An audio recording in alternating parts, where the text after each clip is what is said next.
Meeting of the Waste and Street Scene Committee. The meeting today is open to the public. However, some of the appendices to reports at item 4, actually I believe 5 on the agenda, are not available to the public and press because they contain exempt information relating to financial and business affairs. If members wish to discuss the information in the appendices, which we will at that point ask members of the public and press to kindly leave and pause the webcast. The meeting will be webcast and the recording will also be available for people to view later through the Council's website. We have received no public questions or statements. Please can I request that mobile telephones and other such equipment are switched to silent mode so as not to disturb the conduct of the meeting. There is no fire test planned for today. If there is an emergency evacuation, please take instruction from the Town Hall staff. The assembly point is Tudor Square. Let's do introductions. So I'm Councillor Joe Otten. I'm chair of this committee. Shall we get on the table here? Councillor Mark Rusling, Councillor for Shire Green and Brightside and Deputy Chair. Councillor Mary Lee for Donald Ward. David Barker, Councillor for Richmond Ward, with feedback as well. Good afternoon, I'm Mike Chaplin. I'm a Labour Councillor for Southey Ward and I'm a substitute committee member. Hello, Councillor Peter Gilbert for Ecclesall Ward. Good afternoon, I'm Christine Gilligan Kubo, a councillor for Hillsborough Ward and spokesperson for this committee. Councillor Tim Huggan, councillor for Crooks and Crosspool. Councillor Sue Alston for Fulwood Ward. Thank you. And officers? Thank you, Chair. I'm Amanda Clayton from Democratic Services. Thank you, Chair. Robert Parkin, Assistant Director for Legal Services. Can we have the officers on this table as well, just because you're the reason we're here? Okay, good afternoon, everybody. My name is Ajman Ali, and I'm the Executive Director of Neighbourhood Services. Good afternoon. My name is Mohammed Edrus. I'm Assistant Director for Highways. Good afternoon. I'm Andrew Kemp. I'm a Senior Procurement and Supply Chain Manager. Good afternoon. I'm Richard Eyre. I'm the Director of Street Scene and Regulations. Thank you. And I see we also have representatives from Amy in the seats at the back and the Chief Executive hiding in the corner.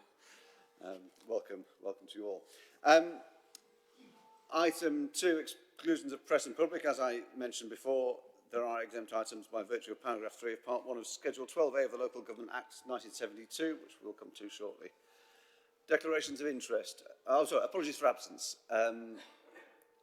Who is it that Mike is substituting? Oh, yes, yes, thank you. So, yes, we have Mike in place of Councillor Breck. Thank you, Mike. The rest of us are all here, so I see no other apologies. Declarations of interest. Are there any declarations of interest? No. Okay. Public petitions, questions and statements. I believe we have none. Excellent. Item 5, the Streets Ahead PFI contract. So, I'm going to hand over to, I'm just going to explain the process a little bit. I'm going to hand over to Ajman to present this report. I will allow members to ask any questions on what Ajman has just said. We will then have to close the meeting in order to go into a closed session to see a slide deck which goes through the proposal, which is commercially sensitive, and I'll allow members to ask questions on that.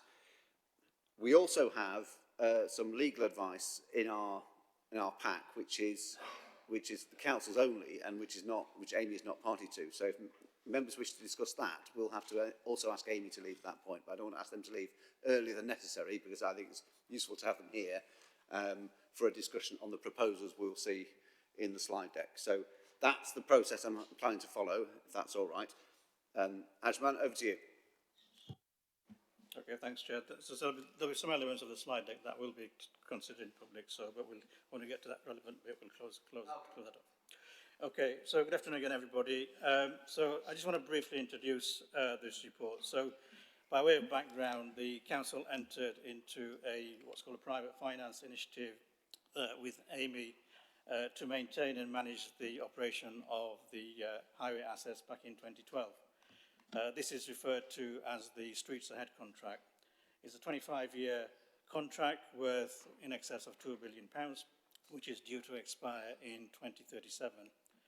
And the contract covers all aspects of highway maintenance, from surfacing of footways and roads to litter and fly tipping removal, street lighting and street signs, gritting, and environmental maintenance such as tree care, planting, flower beds, shrubs and grass cutting. Amy's performance is managed in accordance with a set of performance requirements, and prior to the Streets Ahead contract, Sheffield acquired what you might call a negative reputation in terms of its highways, even being labelled as pothole city in the national media, and public satisfaction with roads was low. Existing signals were old, the street lighting infrastructure was ageing, and built with outdated and inefficient sodium light systems. But since the inception of the contract, much has been achieved in terms of upgrading the city's infrastructure. And up until last December, Amy delivered several improvements to these service areas, and I'd just like to draw on a few of those. For example, they repaired over 154,000 potholes, replaced nearly 3,500 drainage gullies, installed over 66,000 new LED lights to the city's infrastructure, made in excess of improvements to in excess of 1,300 bridges and structures, and nearly 1,000 miles of roads was resurfaced. Over 1,800 miles of footpaths were resurfaced, and over £6 million worth of social value was generated as a result. Last year, Sheffield was ranked the 5th best of all local authorities in the analysis conducted by the Times newspaper. And the DfT also published its statistics on the conditions of England's roads, with Sheffield topping the A road category with 89% of routes in green condition. So these are just a few examples of the benefits of the Streets Ahead contract. This has resulted in Sheffield having one of the best highway networks in the country. But unfortunately, the perception and customer experience does not always reflect that performance statistic. And our partnership work with Amy and the proposed changes to the way we manage the contract, which the committee will hear about today, will illustrate how customers and the city will see those benefits. The contract has been previously varied to make some financial savings. In most cases, by making these financial savings, the effect has been to accept a reduced standard, and in some areas, such as grounds maintenance and street cleansing. But the changes you'll hear about today that we're proposing will not only generate financial savings and benefit the council without compromising any performance standards. The contract refresh and the proposals outlined in this report offer sustainable benefits that will enable the contract to be better aligned with the changing demands of a changing city. And with that, Chair, I'd like to introduce my colleagues to be able to take the committee through some of the details that we've been proposing in the slide deck. Thank you.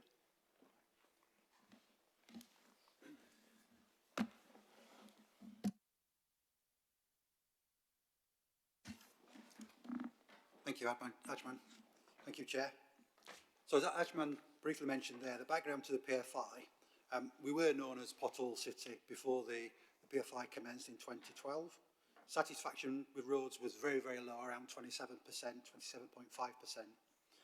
The PFI secured over £2 billion worth of investment for Sheffield roads and streets seen over a 25-year term, and effectively completes in 2037. And part of the PFI includes a core investment programme, and that's to bring all our roads and footpaths up to a high standard, replacement of all street lights and traffic signals, ongoing maintenance of assets, roads, pavements, street lighting and traffic signals, clearance of litter, fly tipping, grass cutting on the highway network, and also critically winter maintenance, such as gritting priority routes and provision of grit bins. You can see on the screen the infographic which shows essentially the PFI contract is curb edge to curb edge. So everything from building line to building line inside that road and footpath area is part of the PFI contract.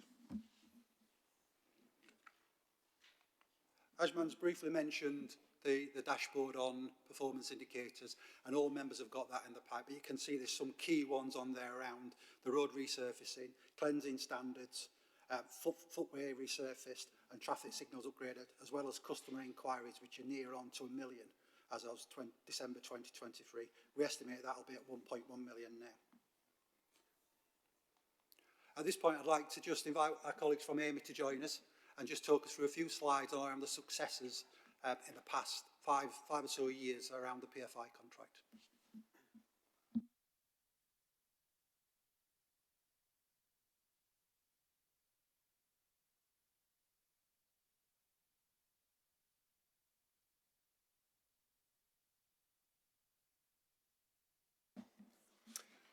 Okay, thank you, Richard. My name is Peter Bamfield. I'm the Business Director for Amy and manage the Sheffield Streets Ahead contract. So I just want to run through some of the highlights this year and some improvements that we've made. I'll start with street cleansing, environmental areas and successes there. A few photographs really just to illustrate some of the good work we were doing. That's from an initial 12-month pilot for the Environmental Stewardship Programme. We started in the North East LAC in 2023, but now we operate across 3 LAC areas, and these are really to cover tasks dedicated by local resource and each LAC contributing. And they undertake sort of the areas, let's say, that fall between, whether it's essentially highways, housing, but they're a rapid response unit really that looks at removing trees, roots or self-seeded roots, and cutting back overgrowth vegetation, litter and deep cleaning. So we've also had some success. These employ people from a NEETs background. We've actually taken on one permanent member in our apprentice, so it's a good feeder into our employment. Oh, sorry, just nip back Mohammed. Yeah, so a few areas to cover here. The sort of top centre section, we've been awarded for Team of the Year for Keep It and Tidy Awards. So we've really undertaken a trial this year in city centre, slightly deviating from the existing contract, which is very prescribed, very route-driven in terms of hour by hour at each litter bin. So we effectively emptying litter bins that didn't need it. So we started a zonal approach. And as I say, we've seen significant increased standards in city centre and been nominated to finalists for that award. Some statistics top right in terms of the numbers of responses that we've made. Fly tipping 13,000 and odd, and detritus 2,800. Bottom left, we've got a real focus on traffic islands. A lot of these are difficult areas to regularly clean, involve traffic management and more elevated health and safety requirements. Our leafing programme, built on the successes last year, interaction with local area committees into specific areas and drainage and flooding hotspots, and we've had another successful year in leafing. And third-party vegetation, we've really been proactively ensuring that sightlines are kept free and footways open. In terms of our highway surfacing programme, we've really accelerated our CAT2, our pothole programme, and we've done about 5,300 this year. That's a significant number, equating to about 51,000 square metres of work. Now that's in addition to our life cycle annual investment programme, where we've completed 165,000 square metres of traditional surfacing. In addition to that, we've laid 312,000 square metres of our preventative maintenance treatments. You can see some of the photographs on the right. This is to preserve and protect all that capital investment that we've invested in the network in the first 10 plus years. It's time now to really protect what we've got and keep those scores that Ajman referred to before about the top 5 in the country, to maintain that position and improve. So that forward look of that investment and protection of our life cycle works would generate carbon savings of approximately 20,000 tonnes for the rest of the contract. There was a slide previously that touched on some of the social value, but you can see some significant figures there in terms of what we've achieved in just 2024. Our supply chain spent to SMEs 10.5 million, local supply chain 3 million contracts. We've taken on 18 new apprentices in 2024, social value generated to an equivalent value of 7.5 million this year. Over 1,200 apprenticeship weeks provided, which equates to nearly £1 million in social value. Education skills in outreach hours, 626. So the list goes on, and we have a significant investment in our social value footprint across Sheffield. Significant investment works to secure the ongoing and the future delivery of highways within Sheffield. We're undertaking a redevelopment of our Olive Grove depot, the Sheffield Council depot. We've started the works. And number 5 there is our office build. The new office is underway. Joe kindly attended an opening ceremony there with Adjman recently. A breaking ground ceremony. So that's underway, but you can see the significant investments that we'll be making. The large old bus depot, number 1 on the plan, will be demolished. Number 1 and number 6, they'll be demolished to make way for a new fabrication and welfare facilities as well as the office. So we expect to open that office in July next year, move all the staff in, and then continue with phase 2, which is the fabrication unit.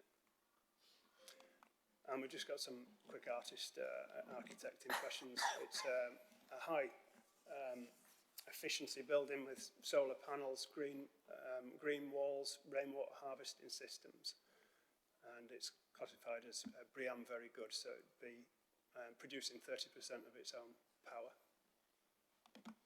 And that's a shot of the fabrication shed with the transport areas and the welfare area.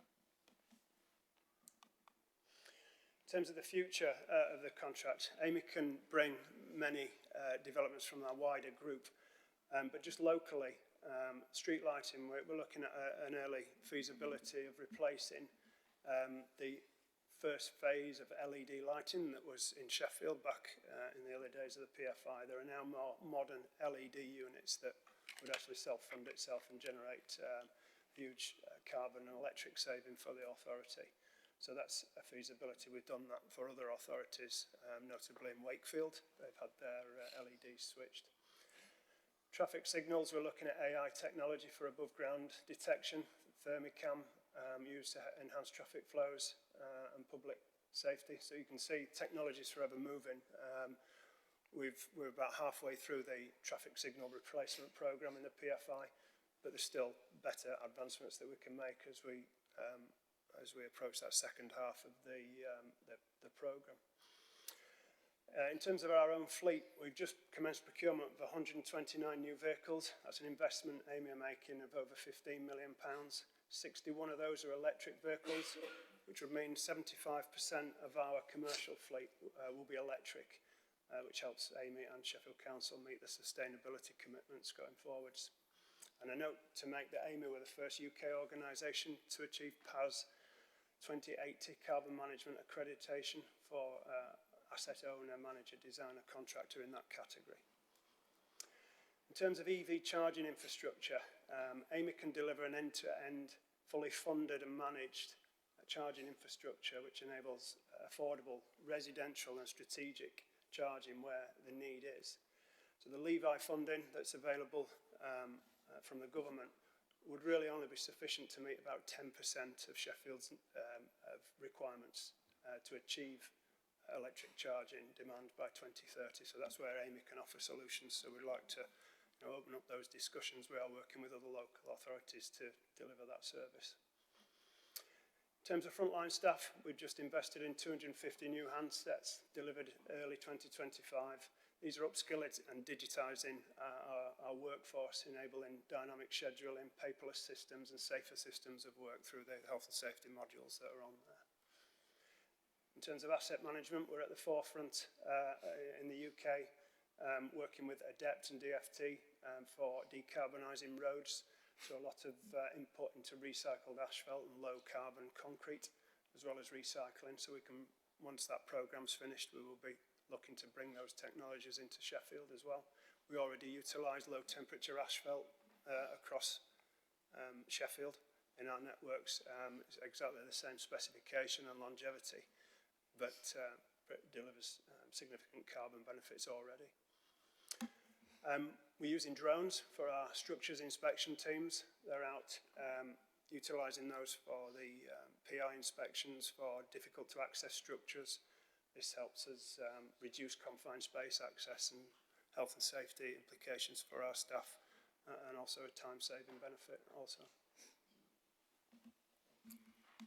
I think that's the last one. So you can see that, you know, ongoing, we've significantly improved delivery this year, and we've also got plenty more that we can offer going forwards with innovation and new technology. Thank you, thank you. So I'm just going to give members a chance to put any questions or comments they need to put in the open session, but I'm not seeing any hands. So in that case, can we... Oh, sorry, Tim. Yes, go on. The government's been in the news about all this extra money for potholes and things like that.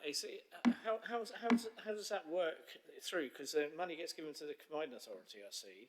So I presume of the 2 million we've been given, we'll get about 800,000. How does that all work? I mean, I can't. How does it feed into this contract? You know, as a sort of general thing.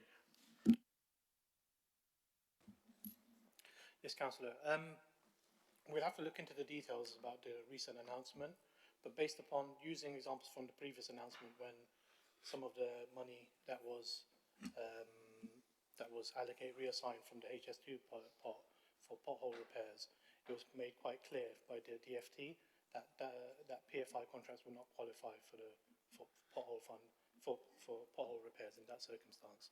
So we'll have to see if the same principle still applies under this circumstance. You say it doesn't, so we don't get any of the money. So the money that gets allocated goes to Rotherham, Barnsley and Doncaster instead, and nothing to us. Oh, thank you, Labour. Mark? Sorry, I don't think that's what he did say. I think previously it was the case that Sheffield didn't get from the previous government any of the pothole money because we had this PFI contract instead. I think, as I understood you, Mohammed, you were saying that you expect it will be similar this time, but we don't know yet. Is that right? But we don't. Yeah, so if you know better than we do what the arrangements will be, do let us know. Yeah. I think it was certainly the case on the last element, and the way that the PFI is funded, that AMI are charged, and it's AMI's risk to maintain the condition standards within the contract. So from a Department of Transport point of view, that PFIs didn't get an allocation because it's AMI's risk to maintain those highways to the standards set out. Okay, and Mike, do you want to...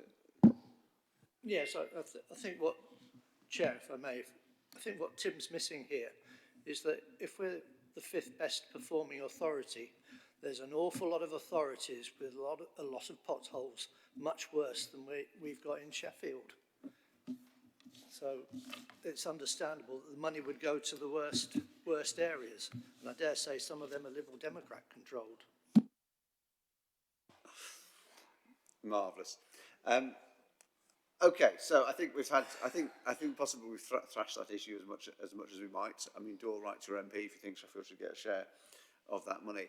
Can I suggest we now close the webcast in order to move into the next stage? Can you? To wherever, 17, 18, 19, that doesn't seem to say it's closed, but that we haven't discussed.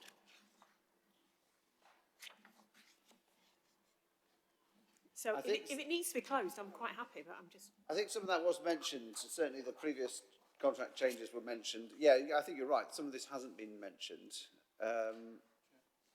Advan. Yes, so what we're going to go to in the closed session is some of that detail that's in the closed session of the report. So the presentation will continue, but in closed session. So you'll still have an opportunity to hear what's being said and have a conversation about that. I think Sue's point is that in the open part of the paper, on pages 12, 13, 14, 15, 16, 17, these are open papers, aren't they? They don't say restricted on them. Yes, it covers the thing. Yes, it doesn't go into the details that we expect the slides go into, but the issue is covered. I mean, I got to say, if we've been given the details, it may be safer to discuss it in closed session, but I guess members will be entitled to make comments on the open papers, not drawing on that information in the open session if they really want to. But again, okay, I'm not seeing any more hands at this point. Okay, can we move that the meeting is closed? Is that agreed? Yeah, thank you, that's agreed. Well, welcome back to all the people at home who've been waiting on tenterhooks in front of their screens for the meeting to resume. We've had a very detailed discussion in closed session on a lot of the technical details of this contract change proposal, and clearly, while it is not without risk, it's not always the right. There's not always a risk-free option, is there? And it's not always the right thing to minimise your risk. Sometimes it's worth taking a slight risk if there's an advantage in it, even in the public sector. So on that basis, I'm happy to recommend we agree these changes. If members have any final comments, they can raise their hands. Otherwise, can I take it as an agreed that the recommendations on page 3 of the report are agreed? I'll take silence as the agreement of the meeting. Yes, that is all agreed. Thank you very much. Thank you all. Thank you for attending. That is the final item of business that includes this meeting. I hope you all have a Merry Christmas, particularly those at home, having waited so long for those few minutes. Take care. Bye-bye.